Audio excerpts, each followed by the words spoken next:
I'm Phillip Hunt, owner and chef at Winslow's Tavern in Wellfleet on Cape Cod.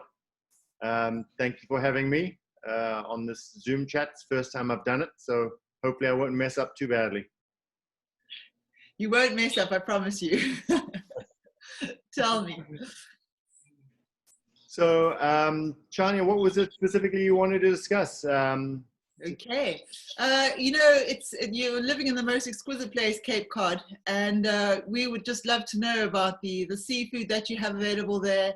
I know each year you invite the winners from the One and Reaching the Young Stars to come and join you to cook. So just give an idea of your beautiful home and your lovely Winslow Tavern. Sure. You're right, we are blessed. Cape Cod is out into the Atlantic Ocean. It's an extraordinary place. It's unlike anywhere else in the world. We're very lucky to have the Cape Cod Bay on the left-hand side and the Atlantic Ocean on the right-hand side. So we have access to some of the most incredible seafood, I believe, anywhere in the world. We have lobsters, obviously lobsters, cod, swordfish. We're very close in fishing distance from the Outer Banks, so we have access to amazing fresh swordfish, clams, scallops, mussels, monkfish, striped bass, and of course, Wellfleet itself is famous for its oysters, which can be found anywhere from New York to Japan. It's a very small little fishing village. Population is 3,000 in the winter, and that swells to around 30 to 40,000 in the summer because of the tourists. It's an extraordinarily beautiful place. It's surrounded by national seashore, and part of the covenants of being in the national seashore is that there are certain restrictions to the building. So there's no neon signs allowed, no buildings above 2 stories high, and no fast food chains are allowed here. So it's this little oasis that is built around its beauty and access to some of the most beautiful areas in this northern part of the country. And of course, the seafood is one of its highlights. So on a typical day, when you've got all your wonderful guests with you, I know they often come to you for breakfast, lunch, and dinner. But what tell us about your menu that you serve there? We're actually not open for breakfast. We were once thinking of doing breakfast, but considering how busy we are at lunch and dinner, that just became not a clever option. We're primarily a seafood restaurant, so we take advantage of all of the seafood that we have access to. I have very close relationships with a lot of fishermen in the area who can stop by anytime and drop off many different items. I have a lobster fisherman who stops by and will drop off 100 pounds of lobsters randomly. And it's quite exciting to have access to fishermen like this, because we develop a relationship where he knows that if he's got a whole bunch of bycatch in his lobster traps, like monkfish or mackerel, he'll drop them off, and he knows I'll do something with them. So it's kind of exciting to have these fishermen just pitch up randomly and have 20 kilograms of mackerel or 50 kilograms of monkfish that I wasn't expecting. Part of running the restaurant and having fun with it is being able to move very flexibly around these ingredients that just get randomly dropped off. And that's part of the fun of working in the kitchen, is being able to, instead of just setting a menu that we churn out on a day-to-day basis, we're actually coming up with specials on the fly, adjusting to everything from weather to whether it's a Tuesday or a Saturday, and accommodating the requirements of customers and the restaurant kind of as we go. So it's a very invigorating on a day-to-day basis. And one of the challenges of working here is being able to finding the need to be on point at all points of the day. A lot of people, a lot of the staff, a lot of the kitchen crew, particularly from South Africa, when they arrive here in May, which is our quieter time in the season, find it very, they love getting to learn. And when I say to them on a night in May when we do 40 covers, and they think that's quite a lot and they have a lot of fun doing it, and I say to them, okay, you did 40 covers tonight, that's awesome. Now I need you to understand that in August, you're going to do 400 covers. And a lot of them can't get their head around that. They don't believe me.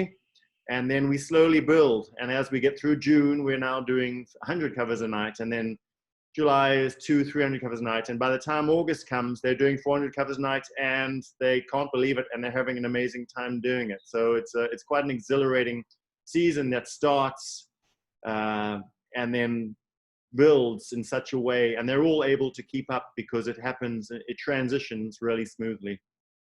Fantastic. And I know you're mad on wines, and your food and wine pairing is well, seafood and white wines. I'm sure it's fantastic. But just explain a little bit about your wine cellar, if you have, or your views on wine, food and wine pairing. Sure. I have a lot of fun with food and wine pairing. I try and take all of the rules that we're used to and that we're fed and throw them out the door. So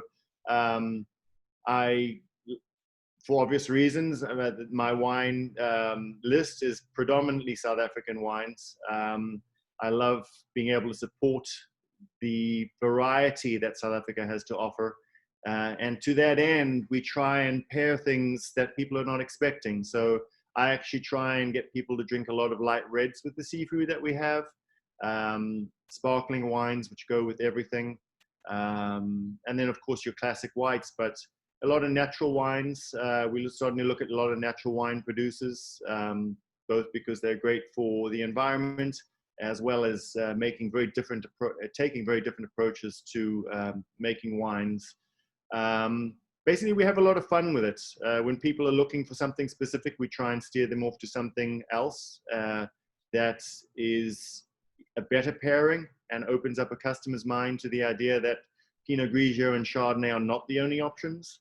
And that's what we do with it. We have a lot of fun with that as well. It's not a corporate restaurant. It's a family-owned restaurant. So Tracy, my wife, and I spend a lot of time and work very hard trying to create an environment where the people who work here are not only learning a lot, but having a lot of fun doing it. Absolutely. And some of your favorite dishes that you like to prepare, whether it's even ceviche or your what do? You braai? How do you prepare your crayfish, for example, your lobster? Sure. There's nothing that I'm crazy for. What I am crazy for is how fresh everything is here that we get. One of the hardest jobs that I have is trying to not mess that up. So a lot of the time, a lot of our focus, particularly at the height of the season, is trying to simplify dishes, in fact, instead of complicating dishes, and trying to respect the beautiful seafood, the simplicity of the lobster, and the pure nakedness of raw fish.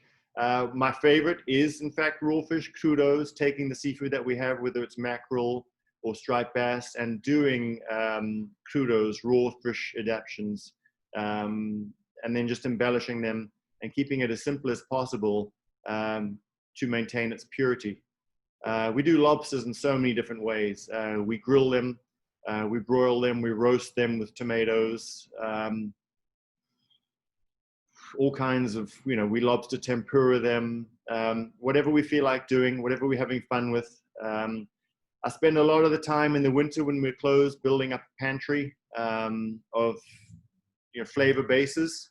And then throughout the summer, we're just constantly going into the pantry and just having a look, seeing what's there and going like, oh, that's great. I made some mango acha last winter. So mango acha with maybe a tandoori lobster would be a great idea, and having fun.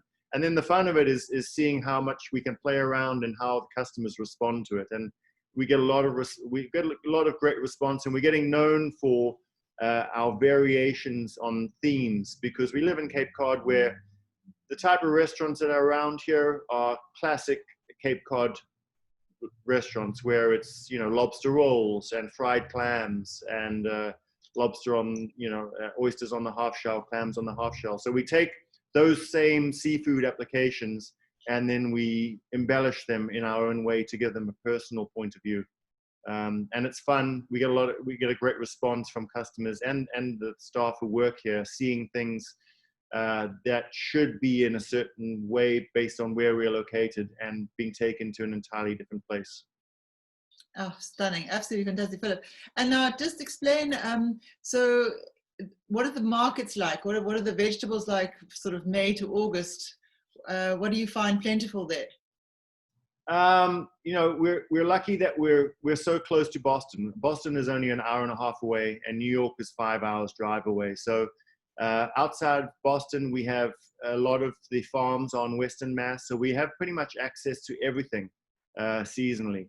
I work with a purveyor who basically works only with organic produce. They send me a list of produce that are coming into season a week or two before it starts peaking. And as it starts getting close to the time where they're going to be able to supply it, then we start adjusting our menu and ingredients according to what's coming in and what's coming out.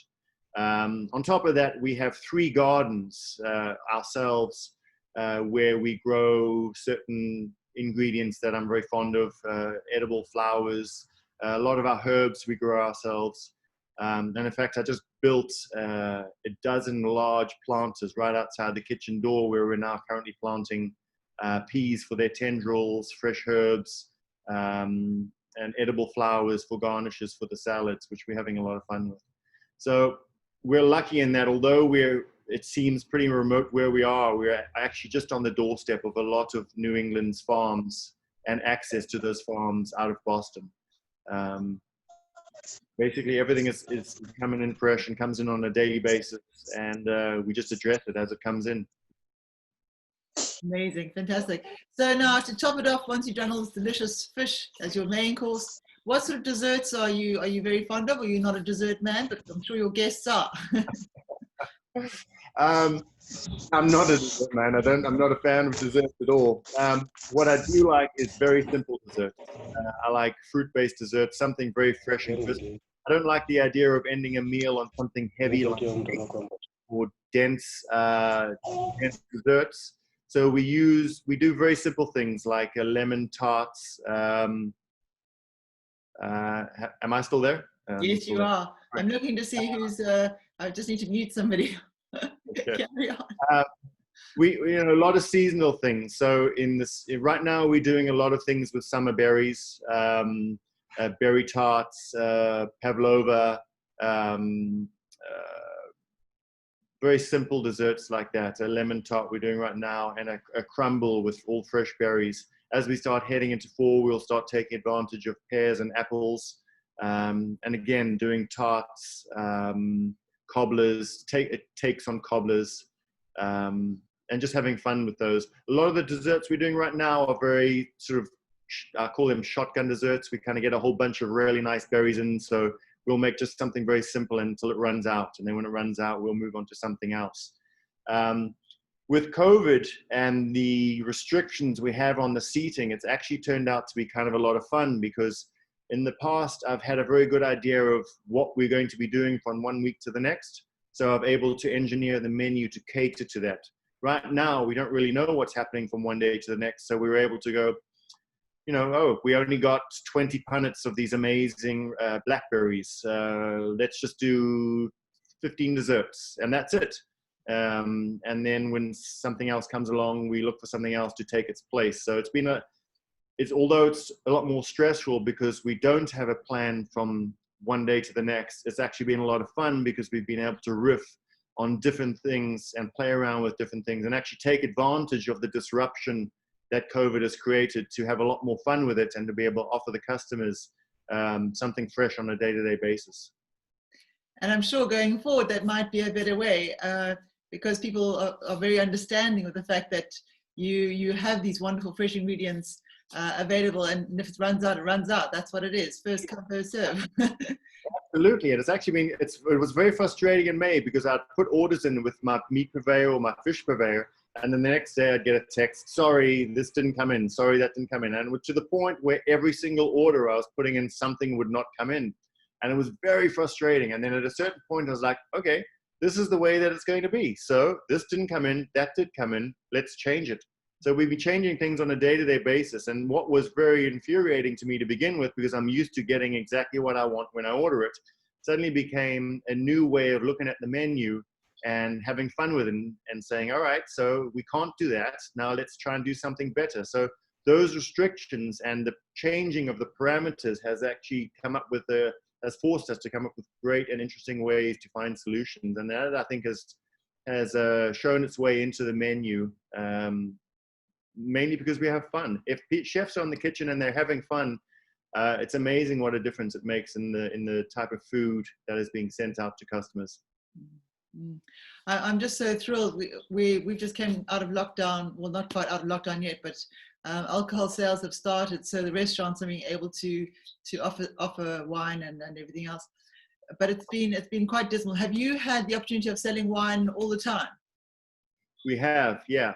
In fact, I was speaking to a friend of mine in South Africa, and we were discussing, because I got on the phone with her and I was complaining because we were actually far busier than we ever expected, and the customers we were expecting a certain amount of patience and tolerance considering the COVID, the pandemic that we're in, but it turns out that customers just expect it to be business as normal. And I was complaining about the fact that we're getting, people who just don't behave the way that they should be, considering the fact that I'm massively understaffed. I've got 15-year-old, 16-year-old buses doing jobs that we have 3 or 4 more people doing, and customers who get frustrated that they don't get their water filled at the same time, at the right time. And it's mind-blowing to me. But on the other hand, I was just told that you guys have only had these restrictions. So the fact that I'm complaining about being busy when you guys are really going through an incredibly rough patch is something I take back. Fair enough. But it's good to know that you're thriving in that environment, and certainly I think it's everybody's dream to do what you're doing, particularly. So I'm going to ask Annette if there's anything else that she'd like to add. We can certainly hear. Otherwise, we're going to have any questions sent to you on the email, and then we can always converse via that way. Let me just see, Annette. Are there any questions, darling? Hello. Yes. Can you hear? Yes. Oh, Phillip. Hi, Annette. Yes. I didn't recognize you because you have an old man from the sea. Yeah, it's a little bit wild here right now. Old. Anyway, listen, darling, what's wonderful to know too is that you serve South African wines, and that I think you mentioned to me when you were last here that they really have gained in acceptance. Yes, they have. Yeah. They really have. People are actually starting to come here specifically for the variation that we have with the wine list, and have started to trust me a lot more than they have about 5 or 6 years ago. So we're actually selling a lot more of the esoteric South African wines than I've ever sold before, which means people are really interested and have learned to trust what we're presenting them, which is really exciting. Fantastic. Yeah. Listen, Phillip, we're going to love and leave you because 20 minutes flies by very, very quickly. And we're going to record this for the others. So let us love and leave you now. Thank you so much. Thank you so much, everybody. Hope to see some of you on the Cape. Yes, we'll see you soon. Bye. Bye, everyone. Bye, darling. Bye.